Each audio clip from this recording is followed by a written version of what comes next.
आज हम कक्षा 1 हिंदी पाठ्य पुस्तक से पाठ 2 पढ़ेंगे। इस पाठ का नाम है चार चने। इस पाठ में एक कविता दी हुई है, तो चलो इस कविता को लय के साथ पढ़ते हैं। पैसा पास होता तो चार चने लाते, चार में से एक चना तोते को खिलाते, तोते को खिलाते तो टाएं टाएं गाता, टाएं टाएं गाता तो बड़ा मजा आता। पैसा पास होता तो चार चने लाते, चार में से एक चना घोड़े को खिलाते, घोड़े को खिलाते तो पीठ पर बिठाता, पीठ पर बिठाता तो बड़ा मजा आता।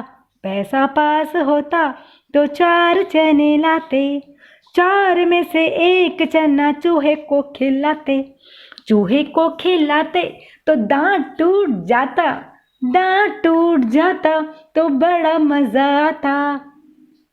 तो बच्चों, आपने कविता सुनी, तो ये कविता आपको कैसी लगी? आपको भी कविता को लय के साथ पढ़ना है। तो चलो अब हम इस पाठ पर कुछ बातचीत भी कर लेते हैं। यहाँ पर हमें कुछ चित्र दिखाई दे रहे हैं, तोते का, घोड़े का, चूहे का। तो यदि हमारे पास पैसा होता तो उससे चार चने लेकर आते और उसमें से एक चना हम तोते को खिलाते, तो वो खुश हो जाता और टाएं टाएं गाता। तोता चने बड़े मज़े से खाता है। आपने तोते को तो ज़रूर देखा होगा अपने घर में या दूसरों के घर में, और देखा आपने पक्षी होकर भी वो कितनी सारी बातें कर लेता है। दूसरा चित्र घोड़े का दिखाई दे रहा है।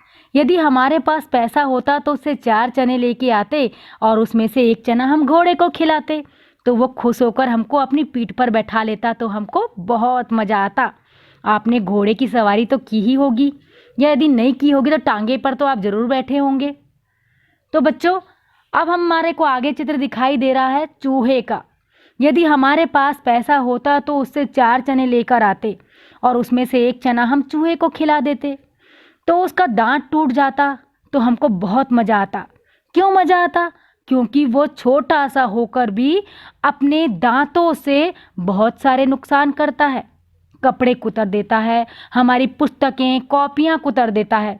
अपने दांतों से वो बहुत सारे नुकसान करता है और बीमारियां भी फैलाता है। इसीलिए उसके दांत टूट जाते तो हमको बहुत मज़ा आता। तो बच्चों, अब हम चलते हैं इस पाठ की गतिविधि की ओर। चार चने होते तो चार चने देकर इनसे क्या क्या करवाया जा सकता है? माली से बगीचे की सफाई या फूल मांगा जा सकता है। हलवाई मिठाइयाँ खिलाएगा, दीदी कहानियाँ सुनाएगी, दोस्त हमारे साथ खेलेगा।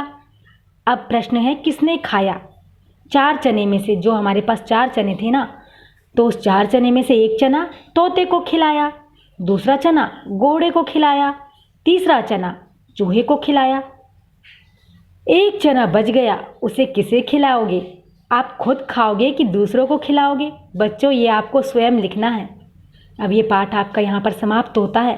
हाँ, इस पाठ में आए हुए आ की मात्रा वाले और ए की मात्रा वाले शब्दों पर आपको अंडरलाइन करना है और उसे अपनी नोटबुक में नंबर वाइज यानी क्रमवार लिखना है। अब हम मिलेंगे अगले पाठ के साथ अगले वीडियो में।